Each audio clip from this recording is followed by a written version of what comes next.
So hi everybody, I'm Brandee, and today I'm going to be talking about awakening with plant spirit medicine.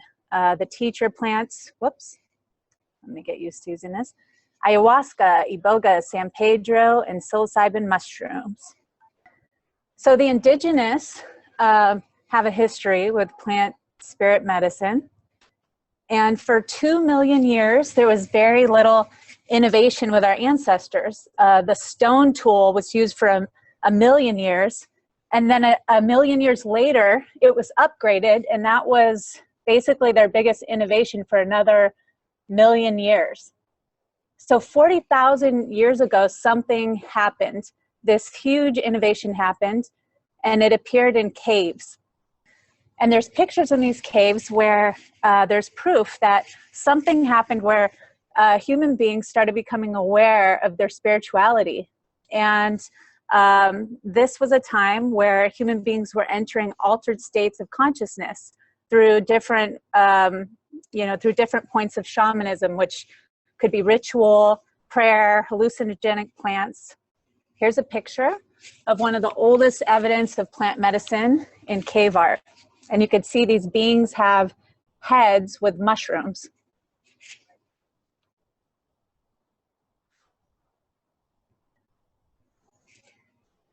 Here's another, some more pictures of ancient caves. And you can see pictures of UFOs, beings that look like aliens. And during this time, there were so many different things emerging from art. The Egyptians used plant medicine. So the Egyptian religion, like older forms of shamanism, could have been based on altered states of consciousness as well. And the blue Egyptian water lily, which has psychedelic properties, is found in the pyramids, and it was used by ancient Egyptian priests in ritual practices. The Gnostics, who were the first Christians, also used plant medicine, I believe. The word gnosis means direct knowledge, and this is a picture from the fresco in the 13th century chapel of Plaincarrel in France, and this clearly shows Adam and Eve next to a tree of the large Amanita muscaria mushrooms. And when you go around the world, there's these pictures all over the world dating back 1,000 years, and in October 2008, Jan Urban published The Holy Mushroom, which was the evidence of mushrooms in Judeo-Christianity, which was the first book to present the text which supported this theory. For example, a 16th century Christian text called the Epistle to the Renegade of Bishops explicitly mentions and discusses the holy mushroom. And since then, there's been so much research, there's many books, but I wanted to show some different pictures that are found all around the world in different churches where you see Jesus and Mary Magdalene with pictures of mushrooms. And actually this subject is what kicked off the movie that our story is featured in, The Reality of Truth, which I suggest you see if you're interested in learning more about this. But the producer, Zapolin, he found this in the Bible and was so interested. He went to Deepak Chopra and he asked him to elaborate on the topic, and he said, you know, I really think that you should explore this firsthand. So Zappy went on a journey to explore the use of sacred plant medicine, and he talked to some of the top thought leaders, and even Joel Osteen. He traveled the world to get what people understood about these pictures. And I really suggest if you're interested, you check that out. So from my research, what I found was that the powers of the Catholic Church did not want us to know about the mushrooms and other sacred sacraments that were used for people to have direct relationships with spirit. So the mystical origins of most of the major religions, when you research and you dive deep, you find that the mystical side of the religion supported people having a direct relationship with God. But through political agendas, that changed. And now most of the major religions discourage you from connecting to your higher self directly. You're asked to go through a priest or through a relationship with a supernatural being, but that being is supposed to be special and an exception to human beings' potential. So it teaches you that you have to go through something else to be able to access this connection with God, which is another reason why the plant medicine, I believe, was hidden from all of these different religions. And anyone who practiced direct connection through plant medicine or other forms of altered states of consciousness were called witches and killed for heresy. And there's, lots of stories of what happened in the suppression of information and by trying to control people by hiding it. So Yogananda and Jesus. For me, this was one of my early ways that I started accessing altered states of consciousness was through Kriya Yoga. And in the 1940s, Yogananda came from India, and he brought Kriya Yoga to the West. And during that time, you can imagine what America looked like, and having this little yogi coming here and teaching, this ancient religion to people that mostly believed in Christianity. During this time, he had used Kriya to access his higher self, and he got to a point with his consciousness where he was vibrating at such a high frequency that he was able to directly communicate with some of the different ascended masters, including Jesus. And in his story, The Autobiography of a Yogi, he explains scientifically how he was able to access having these communications with Jesus. And Jesus actually worked with Yogananda to write The Second Coming of Christ, The Christ Within You, which was directly channeled in conversations with Jesus. So this is a totally different message from what we were taught, what I was taught with Christianity, with the Christianity I was raised with. It was teaching us that there was something outside of ourselves that, that we had to connect with in order to find this relationship with God. And what Yogananda teaches in his book, The Second Coming of Christ, The Christ Within You, he teaches us that Jesus was actually an example to human beings, not an exception to human beings, and that we all have this potential to awaken to this Christ consciousness within us. And then he explains that this is the resurrection of Christ that is taught in the Christian religion. So Edward Bernays was a person that I learned about when I was in college. I was studying marketing and PR, and I was blown away when I was learning about this guy. He was the nephew of Sigmund Freud, and he took Nazi propaganda, he renamed it public relations, and he brought it to the United States. He had a tremendous impact on how, we have grown to be consumers in this society. He was hired by a lot of the major corporations during that time. For example, the cigarette industry wanted to get into marketing to women. So they hired Edward Bernays to understand the psychology of women and how they could tap into that untapped market. So during that time, women were struggling with women's rights, fighting for women's rights. And so he staged some of the top debutantes during that time to go to New York, and he put together what was called a equality march for women. And he had them march down the street with a team of press, and at the end of the street, they lifted up their skirts and they pulled out a cigarette from their garter belt, smoked it, and this was a symbol of being equal to men. And from that day on, it went all over the world, and it immediately created a huge demand for smoking cigarettes. So this is just an example of how marketing, advertising has really manipulated us. And Edward Bernays, this was one of my favorite quotes, was, "If we understand the mechanism and the motives of the group mind, it is now possible to control and regiment the masses according to our will without them knowing it." So Edward Bernays really believed that we were ignorant and that we needed to be controlled, because otherwise we would harm ourselves. So the US government in the early 1920s saw his impact with in public relations and with huge corporations. And they actually hired him to help strategize how to keep United States as the world power.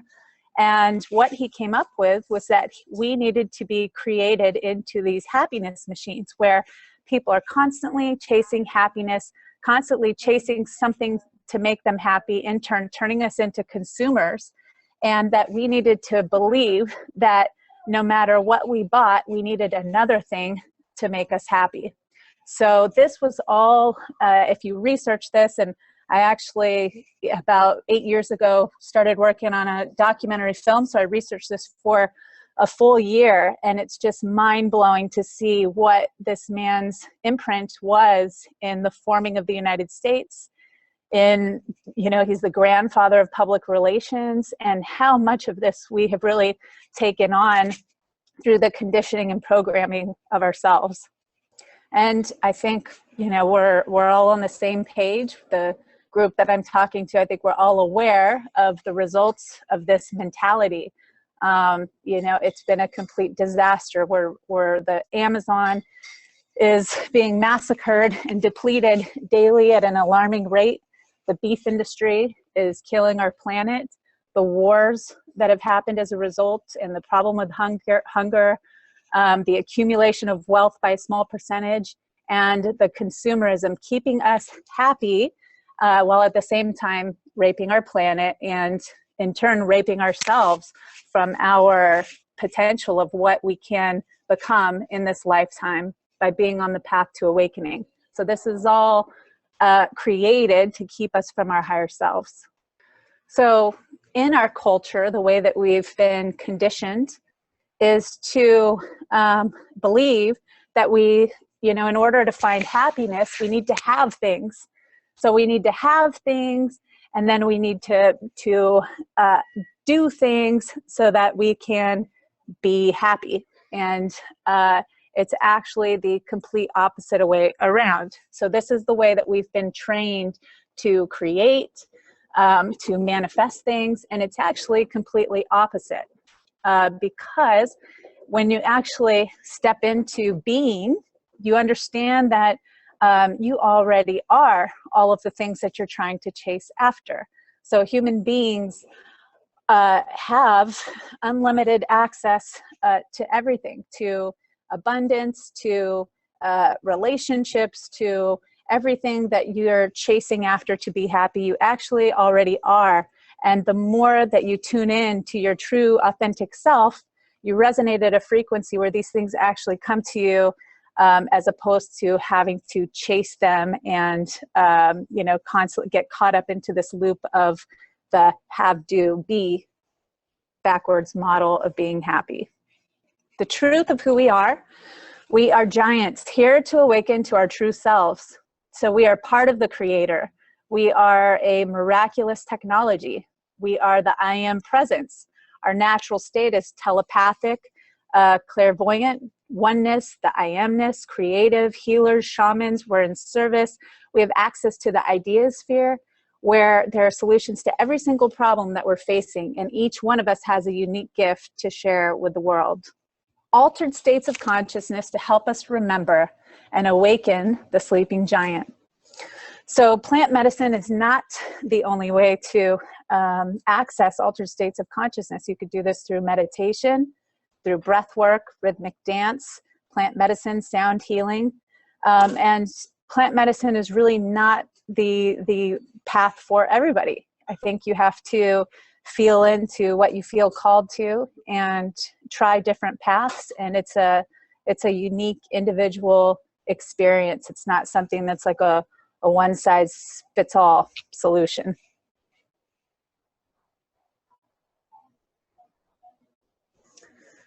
So these are some of the plants that I've worked with personally, the teacher plants.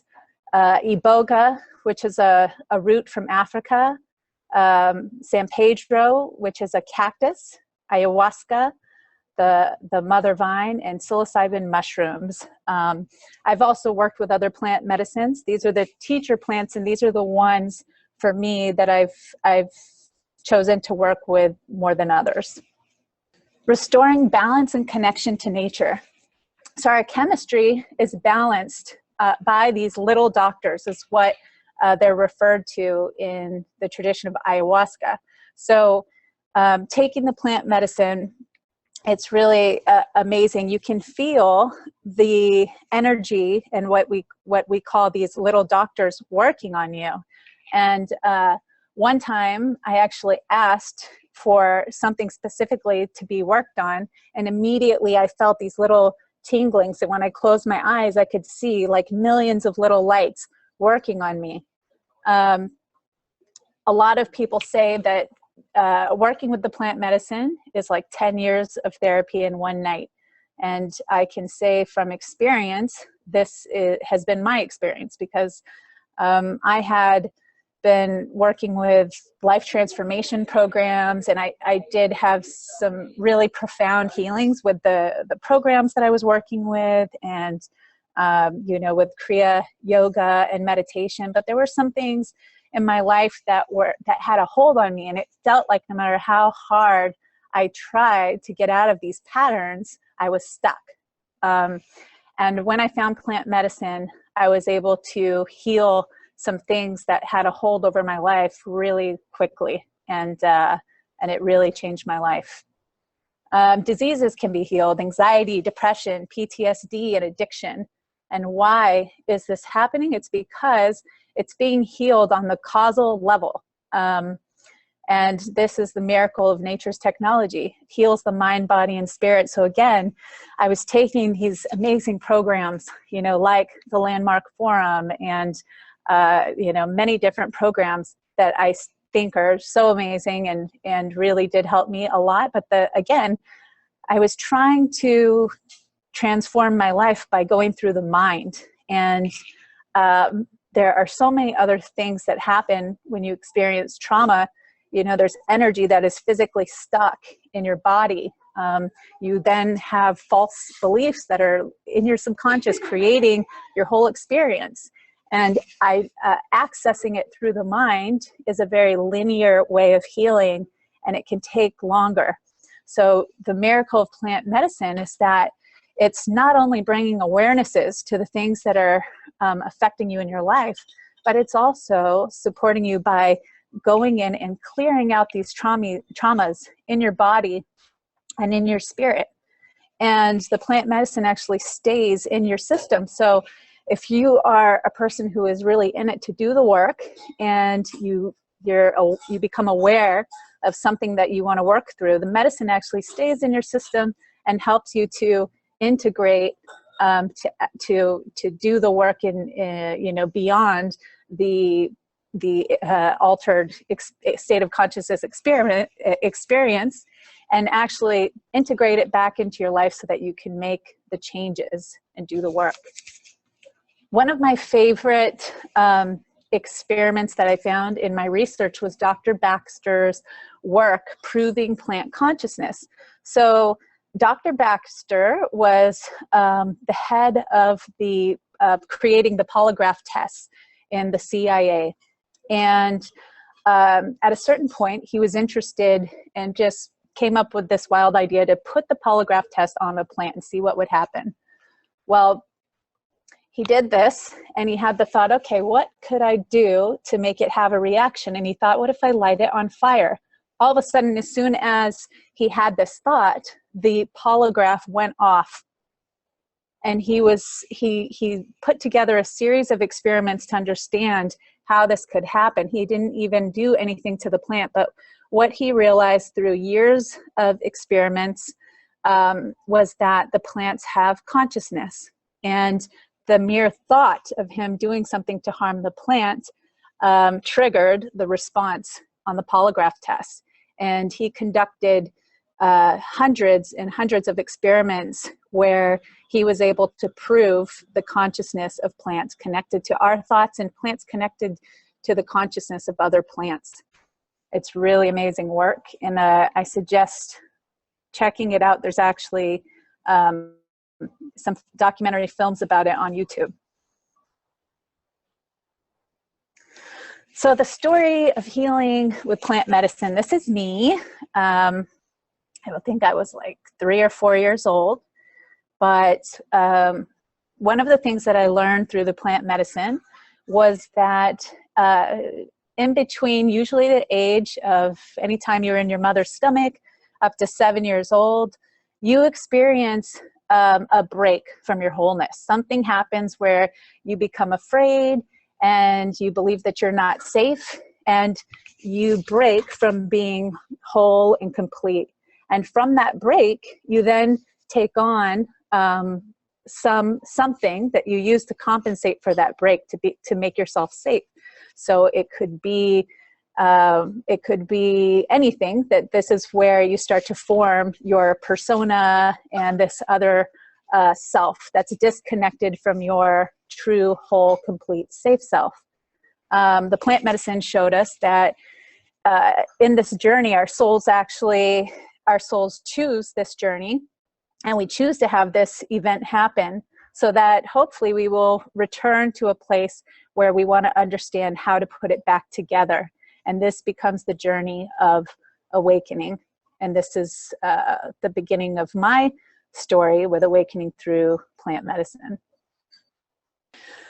So I'm going to actually back up because I think something's a little bit out of order here. But just to give a little background on Bean, that's my nickname.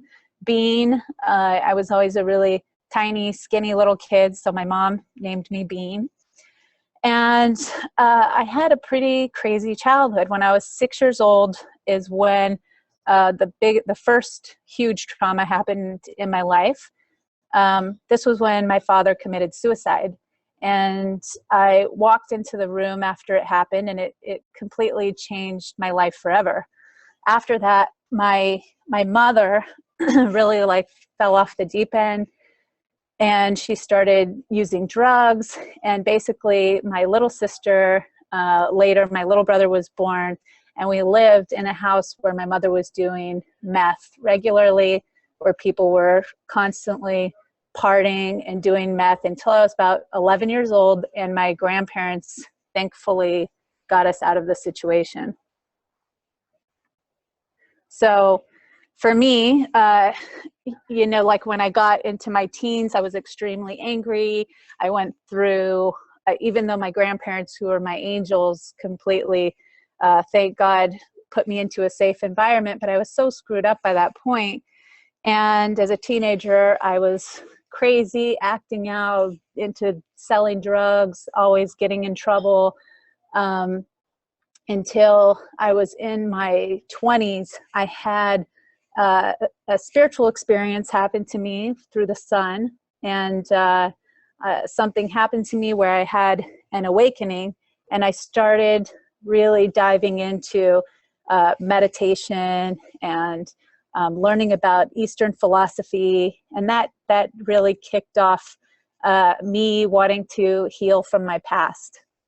But it wasn't easy. In the beginning, even though I had this experience, I would go back and forth from having these profound spiritual experiences to going back to, getting wasted, partying. People would look at me from the outside and think wow, she came from that background and she's done amazing in her life. She made it. I owned an advertising agency, and from the outside I looked successful, financially with how I turned out, based on what I came from.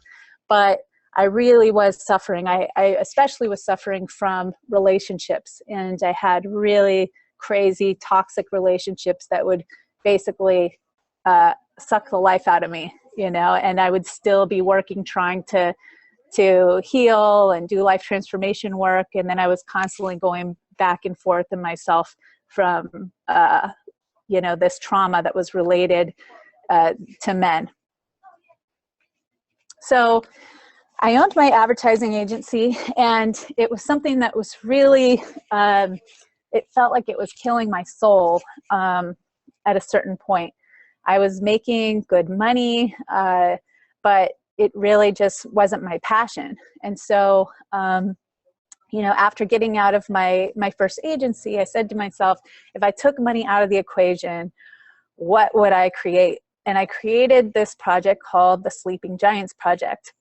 And I said to myself, like, I just was really free with this vision one night, and I was cutting out pictures, and I visioned myself living back and forth from Costa Rica. I had never been there before.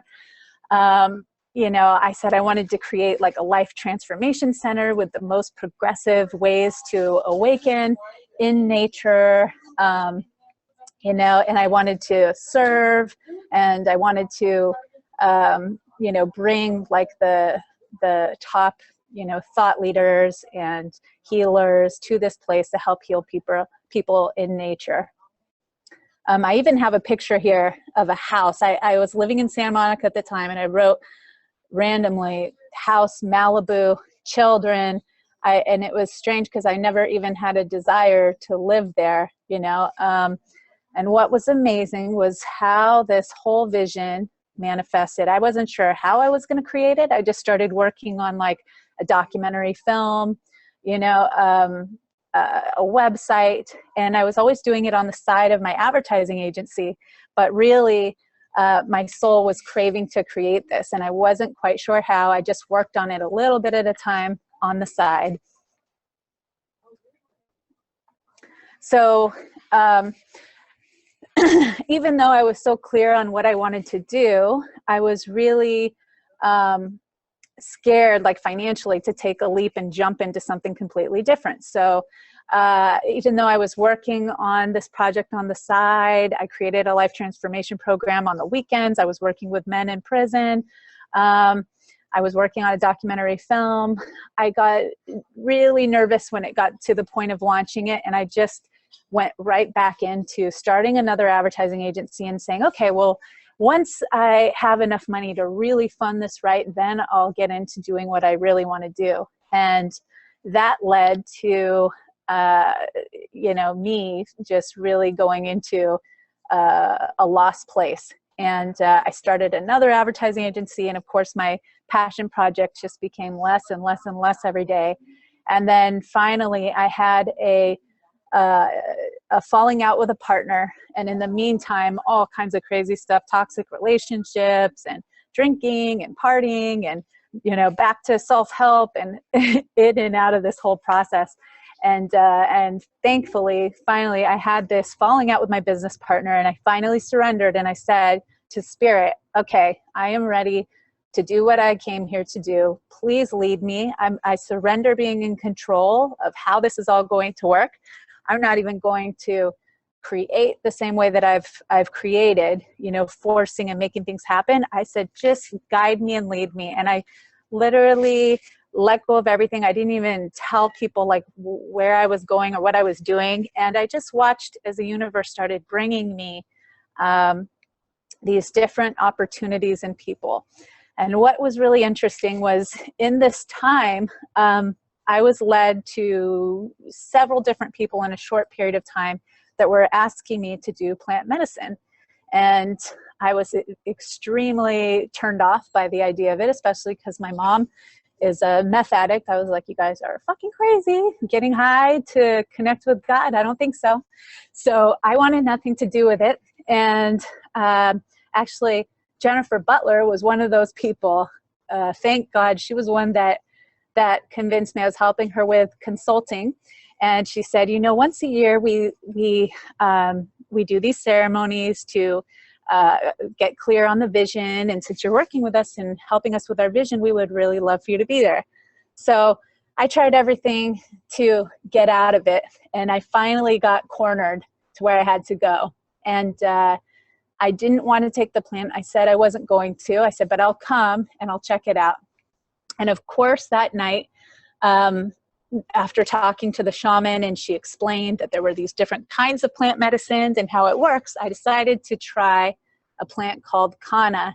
And that is where this whole journey with plant medicine began. That night, I had a complete healing with my mother.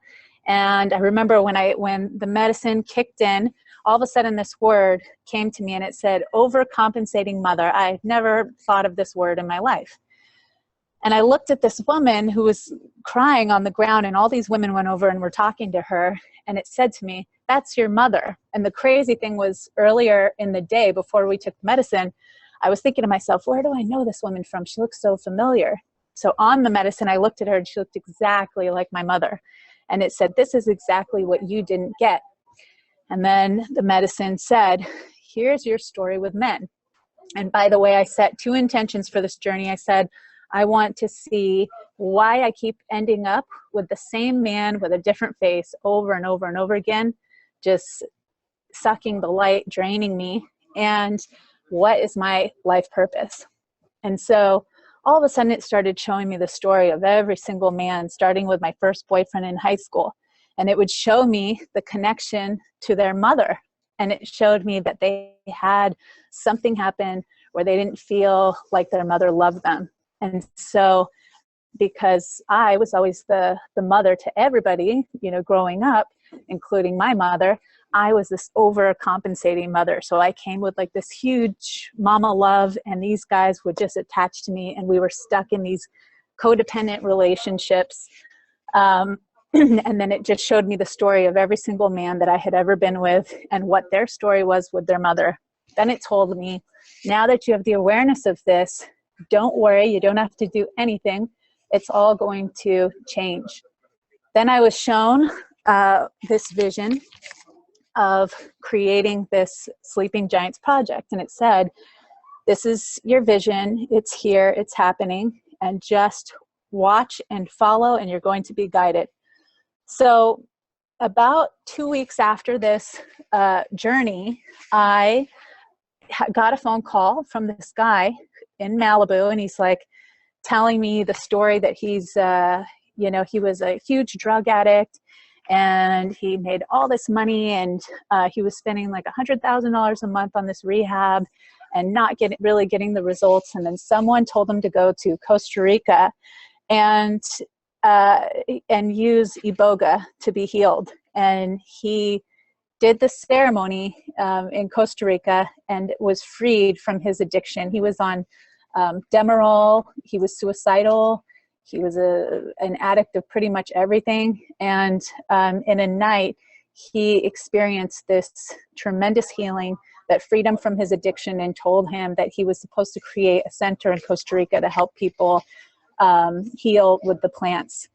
So what was so interesting was, I was actually, right before meeting him, I was approached by some shaman in Costa Rica to help them with building a spiritual retreat. So this is why we were connected. Someone had heard I was doing this. So we met up and we realized that we had to work together. And then of course I find out that Michael Beckwith was his business partner, who was also my pastor. So we connected together. I started working for him, and this is where the whole story of creating the center began. So this is Bean, and this is him, Brud. So for a year we worked together, and after a year of working together, we were shown in a ceremony that we were actually supposed to be together. So this is a picture of actually one of the visions that came through the plant with the root called iboga. And this was one of his ceremonies where I was flying him on this broomstick, and he was really nervous about being with me, and he falls onto this electrical wire, gets electrocuted, falls into the pool, and then he comes up and says, "Can we keep her, Dad?" And this was around the time when we realized that we were supposed to be together.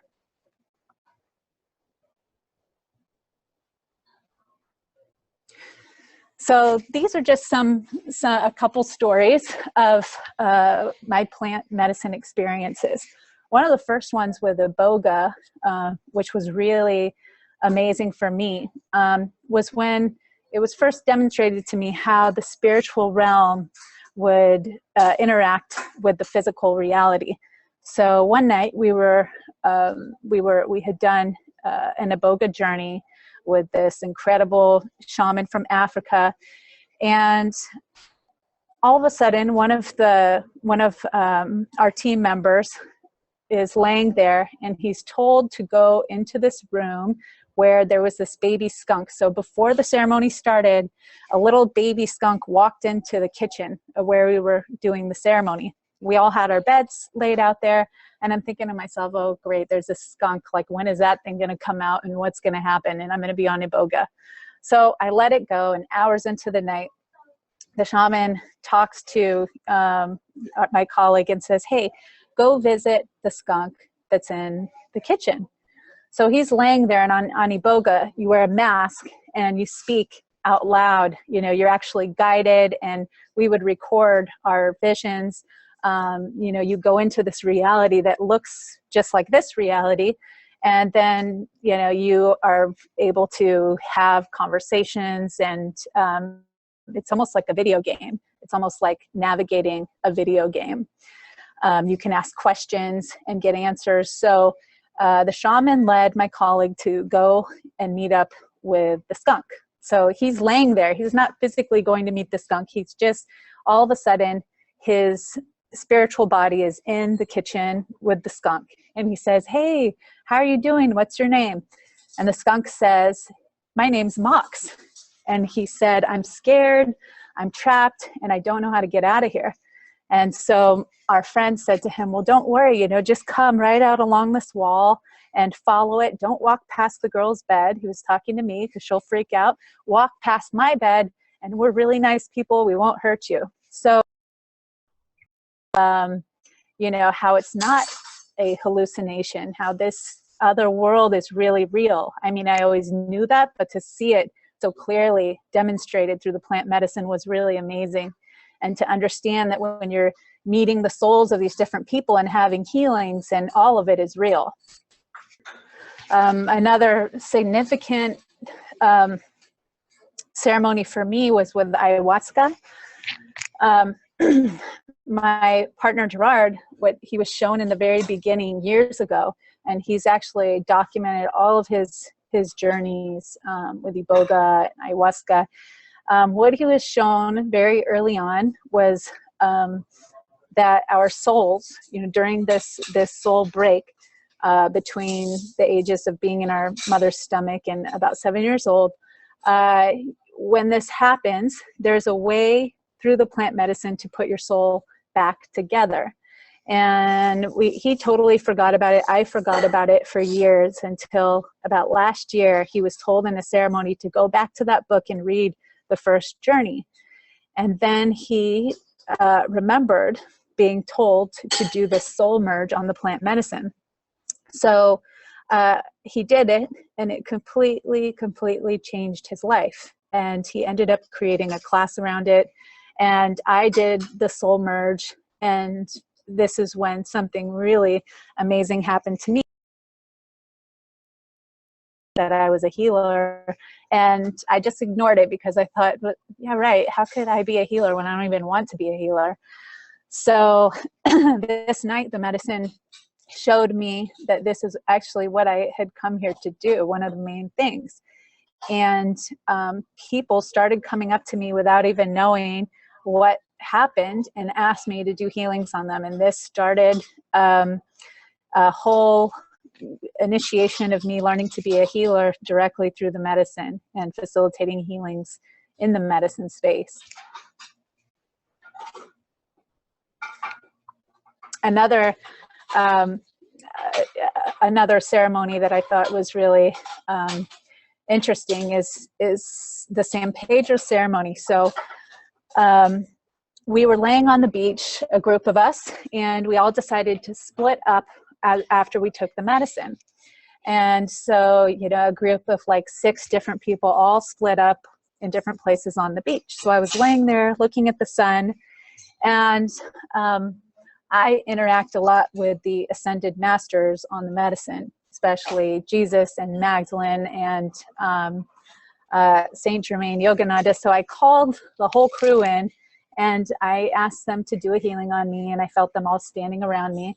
And then I sent them off to go and do the same thing for every person that was on the beach. And what was amazing was after hours, when we came back together, listening to each person's story of what happened, it was amazing. First, my friend Kimberly said, well, first of all, Jesus was standing right next to me, and she never had a connection with Jesus. And then my other friend, my friend's mom actually said that she saw 5 people, men and women, over by the water, taking my friend and I and doing healings with us in the water. And when she described what each one looked like, it was the exact ascended masters that I had called in. So this was really powerful, just to see how real that is when you call in these masters, and how they really are there. Tied to Juanito and the grandfather. So after opening our center and working with different shaman, we were led to the oldest living shaman in the world, who is now 109 years strong. The grandfather Chindoy of the Inga Sinai tribe in Colombia. He lives in the jungle, and his grandson, Taita Juanito, he's on the left with the feathers. He's 36 years old, and he was initiated with the medicine when he was 6 years old. The title of Taita is like the highest level of being a shaman in their tradition, and typically, historically, it's always been men in their 50s or 60s who are appointed with this title. Taita was recognized with his gift at 14 years old. He was appointed Taita. And we were introduced to him, through one of the shaman that were working with us, who was trained under him. And when he facilitated his ceremony with us, him and the grandfather saw that this was the manifestation of a prophecy that they had seen years ago, that there was going to be a white man who would come to them and would help them bring their work to the West. And in one of our ceremonies, we were told that, that this was the prophecy. So we're very honored to work with them and to be able to heal and support healings from such amazing, high quality shaman.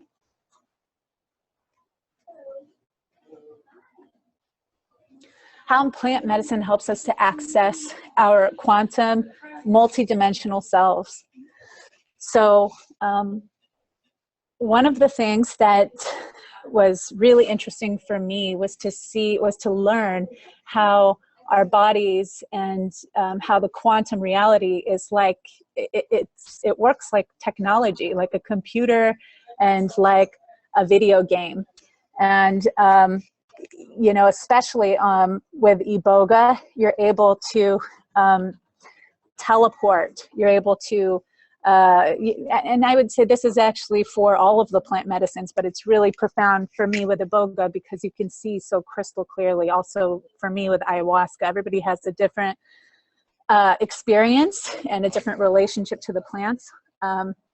But you're able to be in different locations. You're able to call in or be visited, by your ancestors, by people who have passed away, by different souls and relationships. You're able to do clearings of ancestral blocks through your DNA.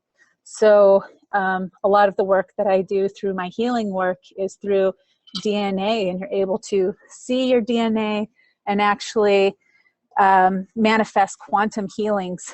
And it's amazing with the miracles that I've witnessed happen from working with plant medicine and working with healing on a quantum level, because the plant medicine just basically helps us to surpass our linear mind and access the place where there's no time or space. And this is where miracles occur. You're able to completely go back and clean something that you've been carrying, your whole lifetime, or maybe from another lifetime. And it could be something that is completely cleared the next day, depending on how much you believe it, or if you're ready for it. But I've witnessed incredible healings of things like, diseases that are incurable, anxieties, depression, crazy addictions, all types of different healings, traumas that have had a hold on people their entire lives. And one of the great ways that it serves us is that you're able to meet your soul and hear your soul without the programming of the mind. So many of us are trapped because we have these strong beliefs about how everything works and who we are. And the plant medicine helps us to surpass this programming so that we can hear the truth of our soul.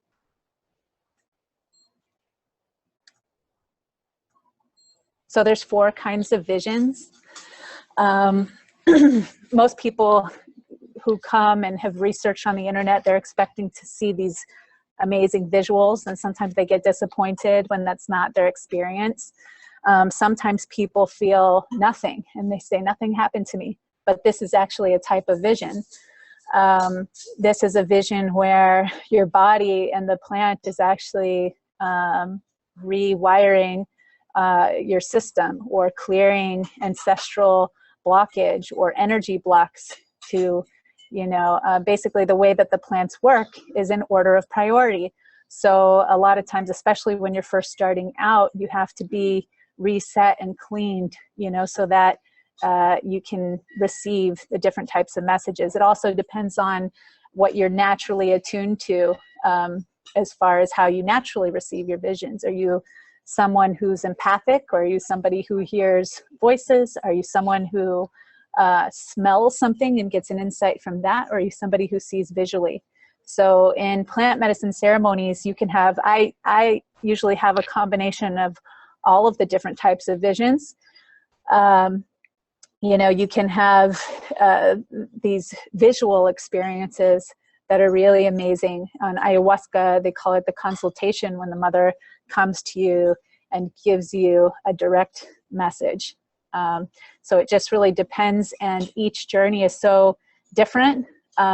Each plant is so different, and every time you take the plant, it can be such a completely different experience. Like the first time that I worked with ayahuasca, I was thinking, who the hell would ever do this? Again, I had no desire to ever do it again. And I was really, I felt like this force like take over me and want to pull me to show me things, but I was so scared. I was trying to just hang on and not be taken away. And this is what created a night of hell for me, because I was fighting the medicine. And what I learned is that when you surrender and you trust that the medicine is here to serve you, even if it's a night that could be really difficult, one night of something that could feel really difficult for a lifetime of freedom, for me, it's worth it. So that's the advice that I give, is just to surrender when you go in. Miracles becoming ordinary. Again, I witnessed so many different miraculous things that to a point where it has become ordinary. I've watched hundreds of people have incredible things happen, and things that we're told are not possible. We're told are not possible through from doctors. And I really urge anyone who's suffering from something, especially a health problem, to see if this may be a path for you to explore. So why are the plants suppressed by the pharmaceutical industry? It's very simple, because you can't patent a plant. So the pharmaceutical industry has always known about the healing properties of these sacred plants, and they've gone into the jungles from the beginning of time and stripped these plants, completely rape the indigenous, and then they take the plants and they add chemicals to them so that they can patent them. And then they call their chemical-based plant the medicine, and they call the natural-based plant the drug. And this is a film that if you want to learn more about it, I recommend. The Reality of Truth, Our Story, is in the end of it. But again, the Zappy goes to explore these plant medicines firsthand and talks about the suppression by the pharmaceutical industry. Is the plant medicine for you? One of the things that I think is important is for people to understand that it's not a miracle, quick fix. I've seen that happen, but that's not usually the case. The plants work 50-50, and it takes 50% your intention and your desire to want to change. And then the plant is able to meet you with your desire and support you. An example of where I've seen it not work is I know a guy who has taken ayahuasca well over 200 times, and he's a very sick person. And I know, I was shocked to know like how much he had done this work and what he was still struggling with in his life. And I really wanted to understand. And what I found was that the person was doing it to have these expansive experiences, and he was actually addicted to having the experience and really wasn't interested in doing the work, because it's having that moment of expansion and awareness is a beautiful thing. But then going into your life, what are you going to do with that? Are you going to do the work to make a change, or are you comfortable in your health? Do you want to stay in your suffering? So, it's just, it really depends on your intention and your will to want to change. This is definitely not something I recommend for recreational use. I hear crazy stories of people, especially in Los Angeles right now, with the plant medicine becoming popular. And I hear stories of people putting on ceremonies with, loud dance music, and someone facilitating who's maybe done the plants 10 times. And I highly don't recommend this, because there are so many forces that people are not aware of. And when you, especially listening to Taita Juanito and understanding from someone who was trained from 6 years old, and the other shaman too, Mugenda, who was also trained since 6 years old, when you hear them saying that they have so much to learn, you really understand how complex this other world is, and all of the different things that could happen, and what it really takes to be able to facilitate and understand these other dimensions. There's so many different things that could go wrong from I've heard there's been cases of someone who lost their soul, and a shaman who doesn't know how to do a soul retrieval. This would be really, really terrible and dangerous for somebody. Or there's situations where somebody has a spirit and they require an exorcism. Someone who doesn't understand how to facilitate this could have a very scary experience. So I really recommend being cautious and making sure that your intention is to heal when you work with these sacred plants. And that's the difference of escaping and doing the work. The plants being used to escape, they actually end up having the, sometimes the opposite effect, because your intention is everything. And I remember when I was a teenager and I was smoking a ton of pot and I tried mushrooms, I had some pretty scary experiences. And I have a lot of friends who smoke pot really regularly to escape. And it's actually had a really negative impact on their life. They are struggling financially, and I know they will wake up every day and they actually have an addiction to it.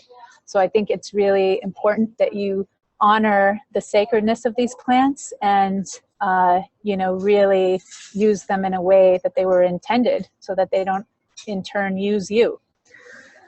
Are you ready to get real? And do you want the truth of yourself? Because many do not. And that is what these plants provide, the truth. So it's not the path for everybody, but it's an amazing path to be on, because the more that you face the truth of yourself and the more that you're willing to see things that are uncomfortable or things that you don't want to see, the more freedom that you can have in your life and the more authentic you can become. You know, it's all about returning back to your authentic self, the little kid before the break happened. Choosing your shaman. This is something that I think is really, really important, especially now that so many people are calling themselves shamans. And with the popularity of the plant medicine, you know, there's now it's becoming a big business as well. So you really want to make sure that the person that you're working with has trained, you know, from a master, someone who really comes from a lineage or has learned from a lineage and has had it passed down. Also, someone who has the intention of really being in service. You don't want to be working with someone, you know, who has a huge ego and comes into the space and it's all about them. It's like, you know, I've had experiences with that could be very unpleasant. You want to be with someone who's really going to hold the space and be with all of the different people and be present for whatever could happen, because it's always unpredictable what can happen in a ceremony. And really someone who has the intention to heal and to serve is the person that you want to find.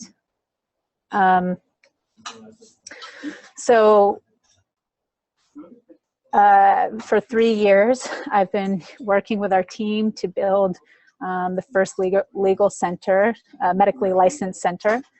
And this has really been amazing for so many people, because I think, you know, we can get some backlash from a lot of like the really hardcore plant medicine people who think that this needs to happen in the jungle. But from the visions and the direct guidance that we've been under from the plants, we've been asked to create this, to create a safe place, you know, where people who maybe don't want to go into the jungle can go and, you know, and feel comfortable. Like for me, I'm sure I would love to go, you know, and work in the jungle, but, you know, definitely when I was starting out, it was scary enough for me to even think about trying it. So for me to know that I'm in a safe place, in a country that's safe, with shamans that, you know, have been rated, and there's testimonials of you know, of their work. You know, this is something that I think especially is really great for women, because there's so many stories right now of shamans taking advantage of women on the medicine, and so many different crazy horror stories. So this is a huge step forward too in, you know, creating a model and helping to really make it accessible for everybody, you know, and everybody has a different taste. Everybody has a different way that they may want to experience it. So this is really great that we've created something, you know, in this arena for the experience. When we started it, one of our intentions was, you know, we were doing these plant medicine ceremonies on the floor of somebody's house. It was pretty expensive. You got like a little bit of soup in the morning, and we were thinking, wow, what if you could take this experience and put it into, you know, a beautiful resort where you're comfortable, where you have a bed to sleep on, where you have organic food, and you could do yoga in the morning and have mud baths and massages and other classes and workshops and integration, and, you know, and actually programs built around the experiences to help people to go deeper and to also, you know, integrate their experience. So this is what we created. and the extraordinary time that we live in. We are living in the golden age of miracles. So with the collective consciousness, the frequency is raising on our planet. So we are in a time where things are happening so much faster than ever before. Miracles happen faster than ever before. Healings are happening faster than ever before. And the plant medicine serves as a catalyst to us being able to awaken. And you can have so much, you have so much access to truth like never before, through the internet, through all of the information that has been hidden to control people. We have access like never before.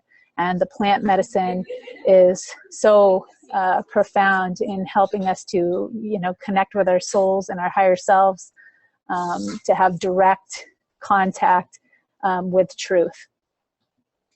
The awakenings. So when we awaken in ourselves, that's impacting the collective. And I hear experiences, I've had experiences where as I'm experiencing healings, it is going all over the planet, and the energy is actually healing all of the different people that are suffering from the same stories. And our collective consciousness, we're all connected. So us as a technology, when we're having these healings, or sometimes our bodies could be used as transmitters to just transmit peace or whatever it is that is going on. So it really does come down to, you doing the work in yourself, you awakening yourself, you're making an impact on this planet in such a huge way. And there's solutions to every single problem that we're facing in the world.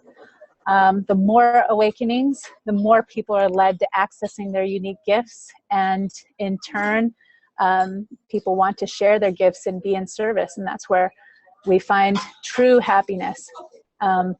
My friend, Paul Hawken, wrote the book, Blessed Unrest. And this